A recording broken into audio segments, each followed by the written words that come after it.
देश की राष्ट्रीय राजधानी दिल्ली और दिल्ली से चंद किलोमीटर दूरी पर फरीदाबाद, ये अंतरराष्ट्रीय शहर, हरियाणा जैसे राज्य के शहर में आज हिंदुओं की स्थिति यह है कि उनका कत्लेआम हो रहा है। दीपक नाम के एक हिंदू व्यक्ति की ऐसी हत्या कर दी गई जिसको इस्लामी जहादी भाषा में सरतन से जुदा कहते हैं। वो सरतन से जुदा किया और भी बहुत कुछ। जरा विस्तार से पहले ये देखते हैं, देखिए।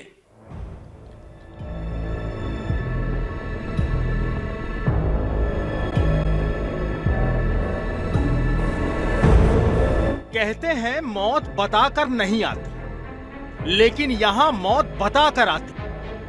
कानून और प्रशासन यहां है जिनके ठेंगे पर, जहां चलती है हुकूमत तालिबान के दरिंदों की। कत्ल का ऐसा क्रूर चेहरा जिसे देखकर कसाई भी कंफ्यूज हो जाए। सर्द काली रातों में आप तो अपने घरों में चैन की नींद सो रहे हैं, उधर हरियाणा का फरीदाबाद तालिबानी जिहादियों का अड्डा बनता जा रहा है। अभी तक तो आपने दिल्ली के मिनी पाकिस्तान में जिहादी सनकियों का आतंक ही देखा था। अब फरीदाबाद के तालिबानी कसाईयों का टेरर देखेंगे तो रूह कांप जाएगी।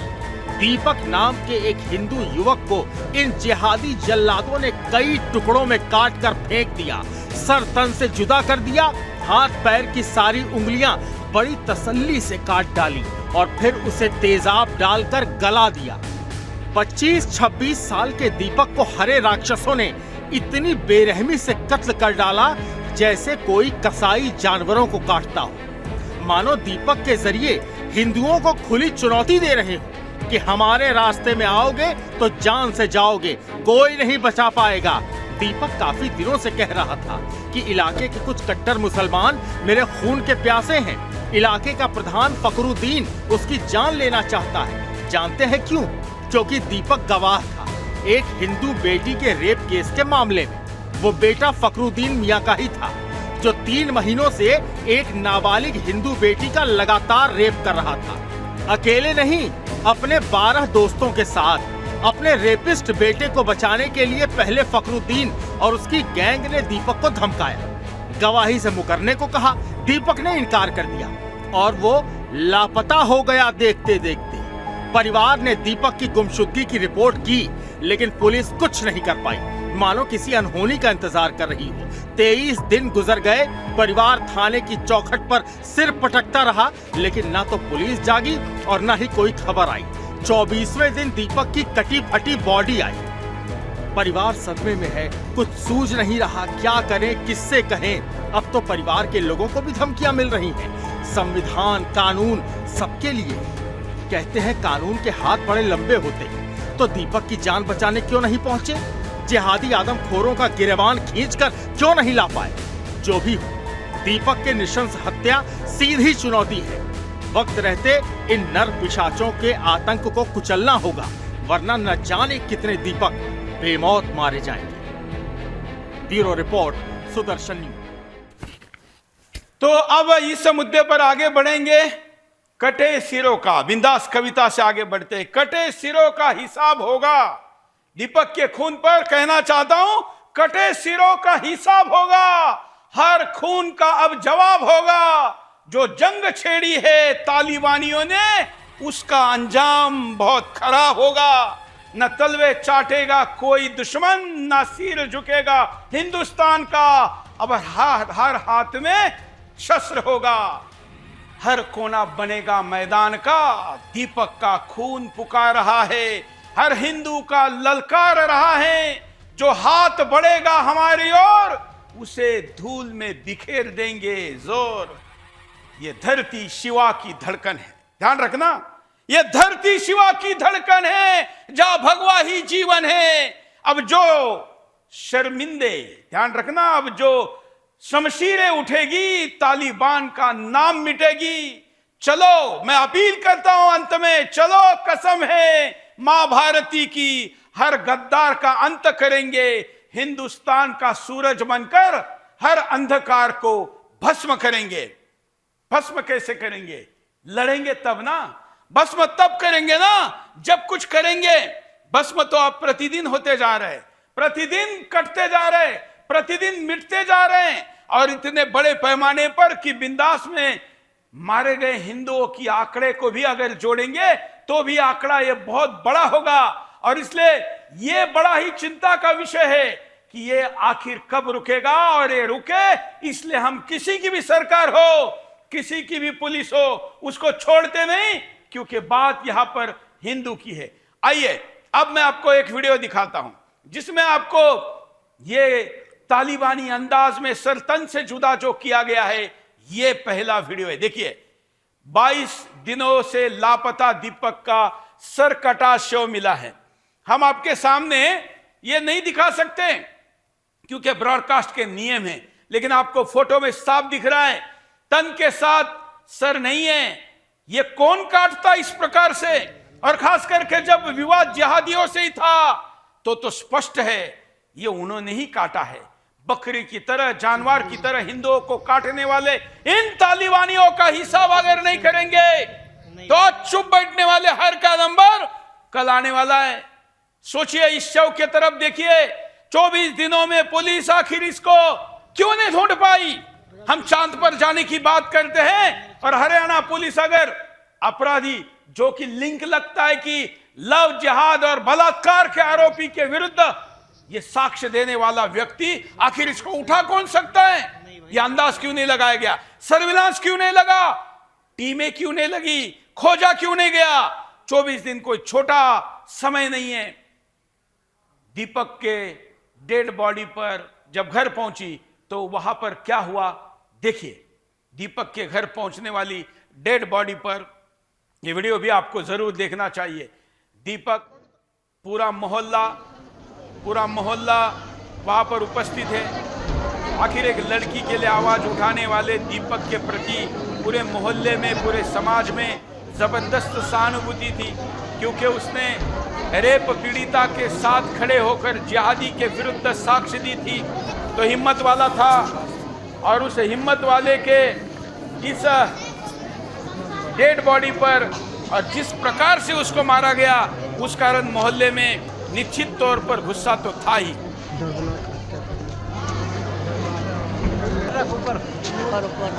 लोगों ने कैमरे पर भी अपने आक्रोश को व्यक्त किया है, उसको भी सुनते हैं। चाहे मेरा आग हमसे बताए, हंसने लगे। मैं सोची कोई ऐसी कोई रुकवा के फोटो खींचे। हाँ, फोटो खींचे। हाँ, बस यही बात था। क्या करते थे दीपक? गाड़ी स्कूल का चलाते थे, बच्चे को रोज ले जाते थे, ले आते थे। मुस्लिम से दुश्मनी थी। उंगली काट दी है, पैरों की उंगलियां काट दी, मुंह पे तेजाब डाल दिया है, बड़ी बेरहमी से मारा है मेरे भाई को। किसने मर्डर किया दीपक? मुसलमानों ने करा है।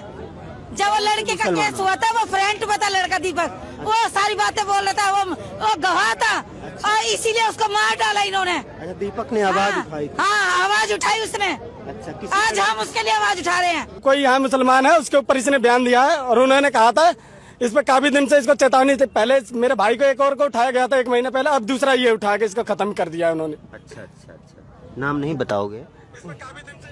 हाँ, नाम नहीं बताओगे उसका? नाम भी बता।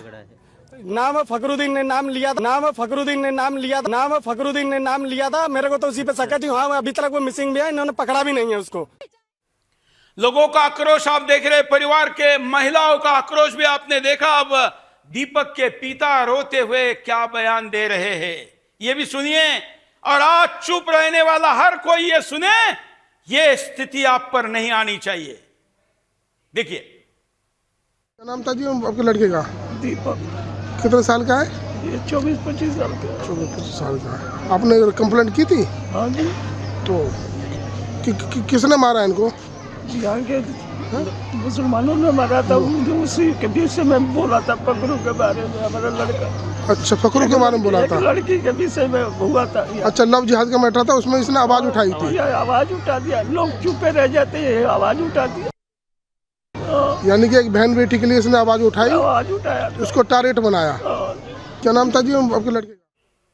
गुस्सा है लोगों का, गुस्सा भी, आक्रोश भी पुलिस पर आपको देखना चाहिए। मृतकों के परिजनों ने वल्लभगढ़ बस स्टैंड के पास हाईवे को जाम करने की कोशिश की। माहौल तनावपूर्ण हो गया। भारी पुलिस बल मौके पर तब पहुंचा जब डेट हो गई। ये पुलिस अगर समय पर पहुंच जाती, समय पर खोजती, तो ये स्थिति निर्माण नहीं होती। देखिए, इसी वजह से बार बार यहाँ पर ड्रामा हो रहा है और पुलिस को बार बार तैनात किया जा रहा है। और पुलिस मुर्दाबाद के नारे लग रहे हैं। बल्लभगढ़ बस स्टैंड पुलिस चौकी के बाहर आप लोग देख रहे हैं, लोग रोड जाम करना चाहते हैं लेकिन पुलिस रोड जाम नहीं करने दे रही है।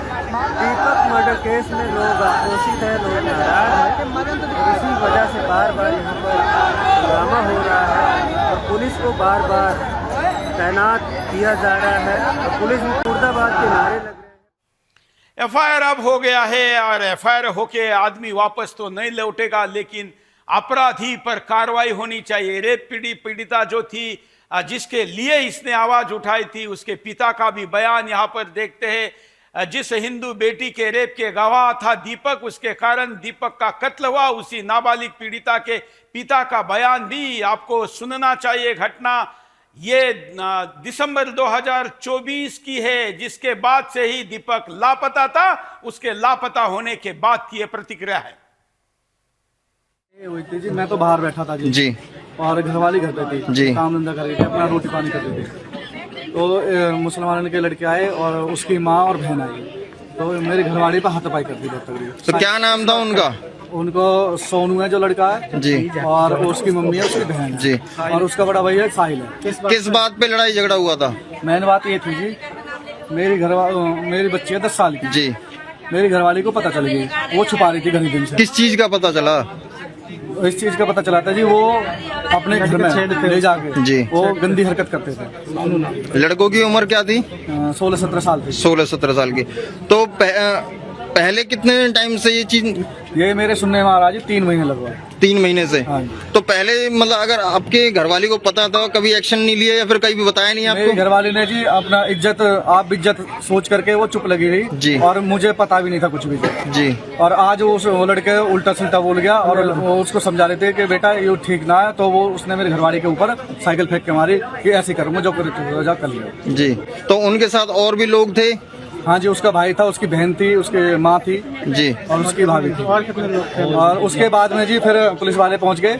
पुलिस वाले आने के बाद में फिर उनने हिंदू मुस्लिम हो गई जी बहुत तगड़ी जी, वो सबरे मुसलमान आ गए पुलिस वाले और मेरे से सीधी ये कह रहे तू भंगी को जो तो करी जाओ कर लियो वारदात।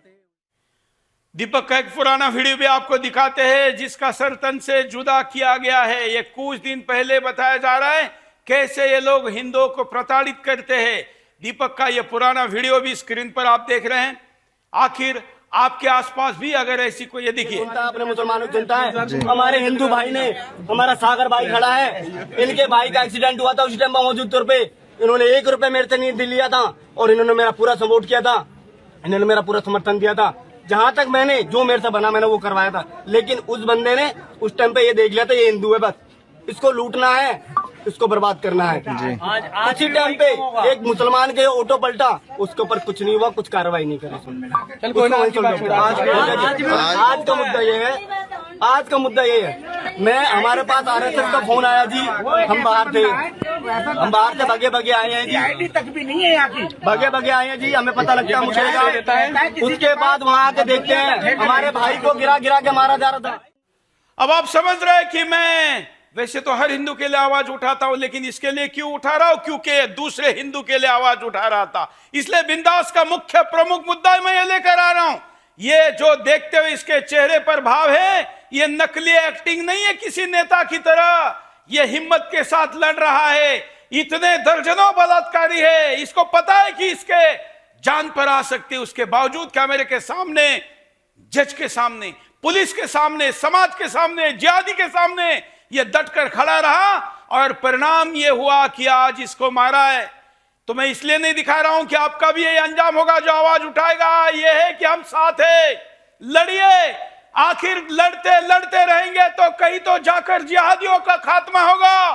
अगर ऐसे ही देखते रहेंगे तो फिर कभी नहीं बच पाएंगे, फिर एक दीपक नहीं सारी मशाले बुझ जाएगी। और इसलिए संघर्ष समाप्त नहीं करना है तो और दीपक दांव पर लगाने ही होंगे। बिंदास सवाल पूछ लेता हूं सरकार से, कि आखिर सरकार, समाज और पुलिस के साथ सभी से पहला बिंदास सवाल, क्या दीपक की हत्या में तालिबानी मानसिकता का साफ साफ प्रदर्शन नहीं दिख रहा है?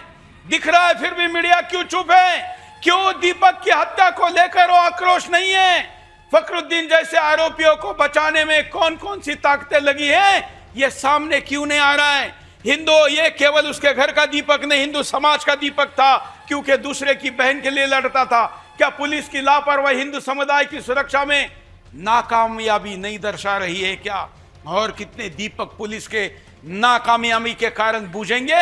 हिंदू युवक को चुनकर इस तबाही की बर्बरता क्यों जाती है, ये भी मानसिकता आपको समझना चाहिए। ये बर्बरता, ये गुस्सा विशेष है हिंदू सामने जब होता है। क्या हरियाणा में ऐसी घटनाओं को बढ़ना तालिबानी संकेत नहीं है? क्या हरियाणा में ऐसी घटना जब बढ़ रही है तो वहां की सरकार की जिम्मेवारी नहीं है? पुलिस और प्रशासन हिंदू परिवार को न्याय देने में इतना ढीला क्यों है? आखिर यही मुसलमान होता तो अब तक अंतर्राष्ट्रीय दबाव के भय से पुलिस क्या करती? क्या सरकार हिंदुओं की हत्याओं को रोकने में पूरी तरह सफल नहीं हो रही है? इसी बेल्ट में यही पड़ोसी है मेवात का एक क्षेत्र, यहां पर हो रहे इन अत्याचारों को पुलिस रोकने में क्यों विफल है? हिंदू समाज को इन घटनाओं से सबक लेकर क्या कदम उठाना चाहिए? क्या उठाया अभी तक? ना पिछली घटना से उठाए ना इससे उठाए। अरे कम से कम इसमें उठाओगे तो अगली घटना नहीं घटेगी। मीडिया हिंदुओं के मामले में हमेशा जोरदार तरीके से आवाज रिपोर्ट क्यों नहीं करता? मीडिया पर भी सवाल है, सुदर्शन छोड़कर इस मुद्दे को कोई नहीं उठा रहा है। क्या इस घटना के बाद हरियाणा सरकार को विशेष सुरक्षा बल तैनात करके ऐसे जिहादियों के खात्मे का विचार नहीं करना चाहिए? मैं सरकार को भी पूछ रहा हूं। समाज, सरकार, पुलिस सभी का दायित्व है और इसलिए जवाब सभी से चाहिए। ये मामला क्या है आप स्क्रीन पर देख ही रहे हैं। हमारे साथ हमारे संवाददाता लाइव है, हरे राम मिश्रा के पास भी चलते, और आज से हम एक नया प्रयोग करने जा रहे हैं। बिंदास में हम आपके कॉल तो लेते ही है, लेकिन अब हम स्क्रीन पर बिंदास दर्शकों को भी जोड़ते जाएंगे। आज पहला प्रयोग है। आने वाले दिनों में आप अपने आप को रजिस्टर करके इस बड़े स्क्रीन पर हमारे साथ बाकी लोगों को भी जोड़ सकते हैं। जरा पास में लीजिए। हरे राम है क्या हमारे साथ? बिट्टू बजरंगी, हरे राम कहाँ है? हाँ हरे राम, जरा विस्तार से बताना, उसके बाद मैं बिट्टू बजरंगी के पास जाऊंगा। हरे राम। देखिए, जिस तरीके की ये घटना है, इसमें जो सबसे बड़ी बात पुलिस की नाकामी नजर आ रही है कि एक के मामले को गुमशुदगी का मामला उसने दर्ज किया, और इसके बाद जो है जिस तरह की लापरवाही पुलिस की नजर आ रही है। आज सुरेश जी, मुख्यमंत्री अपनी पुलिस डिपार्टमेंट की पीठ थपथपा रहे थे कि उन्होंने पिछले साल क्राइम के रेट में कमी आई हुई है और बाकायदे अपराध के बैठक कर रहे थे। लेकिन जिस तरह की ये घटना है वो पूरी तरीके से नया सरकार की पोल खोल रही है कि उनकी पुलिस की जो कार्यशैली है वो बिल्कुल भी अभी तक। जरा जो बाकी लोग हैं उनको म्यूट करिए, बाकी लोगों को म्यूट करिए, और आप लोगों को भी जो ऑनलाइन जुड़े हैं जरा अपने आप को म्यूट कर दीजिए सभी लोग। और अपना फोन ऐसा खड़ा नहीं रखना है, ऐसा रखना है ताकि आप स्क्रीन पर प्रॉपर दिख सके।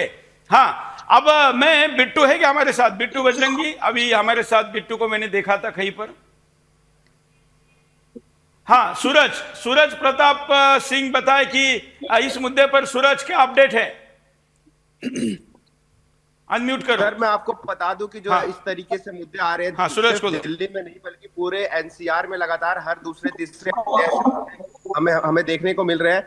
आपको बता दूं कि अगर ये मुद्दे जब तक सुदर्शन हाईलाइट नहीं करता या कोई अन्य मीडिया हाईलाइट नहीं करता, तब तक पुलिस इस पे कोई कार्रवाई नहीं करती है।